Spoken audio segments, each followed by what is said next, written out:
So, in conscious communication, one of the major skills that we're developing is the capacity to listen with more depth. And so deep listening skills versus default skills. I just want to kind of make this comparison so you have a sense. A lot of times when I go into trainings, the first thing I need to do is sort of position this work because a lot of people, kind of go around thinking I'm a pretty good communicator. I don't need I don't need a lot of help with this. I do fine. And yet, the default that most of us were trained in doesn't tend to hold up, especially in those more complicated or difficult conversations or when things get awkward. So, the default listening style includes a lot of interruptions. So, I might be listening to somebody and I have a question, so I jump in, or I have a thought, so I pop it in. It's I want to help, but there's a tendency to go right into fix it mode. Let me give you some advice. Let me give you some coaching. Or this one time, the same thing happened to me, and here's what I wish I did. So fixing it, going straight into that sense of like, okay, here's what you do. This is one of those characteristics of the default. And the issue is that a lot of times when people have a chance to experience this in one of the activities I start people off with when we're practicing this, is they realize how often we go into problem solving before we've really diagnosed what's actually going on, or when if I start to give you advice before I really get it, it can be really frustrating. So moving into problem solving too quickly or reassurance.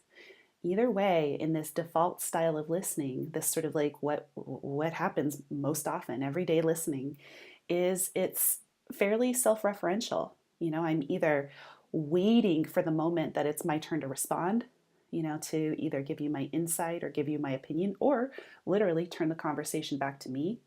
All of these things can be, just not so bad when we're talking in a normal conversation, but when a conversation is important or when somebody is upset, these defaults can create some challenges. So, in deep listening, one of the things that we try to do is slow down and to include a lot more silence. So, I'm going to just stay with you and listen, not say much. The interruptions are going to be much rarer. They can happen, and sometimes I want to check in and make sure I get it. Ask a clarifying question, perhaps. But I'm really kind of keeping the spotlight on you and where you lead this conversation versus trying to direct it with my agenda. Not so much advice or fixing. Instead, the two main skills that we focus on in conscious communication, this comes out of nonviolent communication. These are NVC pillars. I want to do recaps. What I call recaps. This is reflective listening, and this is the capacity to every so often just say like, okay, so the gist of what you're saying is this. Is that right? Do I get it? And it gives the person a chance to really know that you're tracking them and to correct you if there's like some little piece that either you're not getting or you're underemphasizing, and they really want to make sure is understood. So doing recaps or reflective listening every so often, checking in some way or another. And also, do you have the capacity to listen at a meta level, not just at the level of content?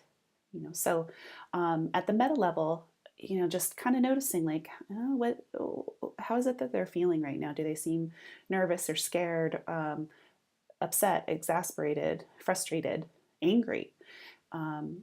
Just noticing these nuances during difficult conversations makes a big difference in terms of like what you're going to do with whatever the content is that they're offering. So you're looking at their feelings, and you're also looking at what you think as a guest is motivating them, and every so often checking in about that. So in NVC we talk about the needs list and going like, all right, so for you, is this really about consideration and respect? Like, is that what's important here for you? And giving them a chance to see if that lands or doesn't land, and, just again, noticing that there are both the words that they're using And also, there's sort of sometimes this meta communication coming at you all the time that you can be paying attention to. This is deeper listening. And this gives you the information that you need, especially, like I said, when things are a little bit off track, so that you can know how to begin to rewrite a conversation when it's gone sideways. So for more tips and more information, visit www.consciouscommunication.co, and we'll see you on the next video. Thanks.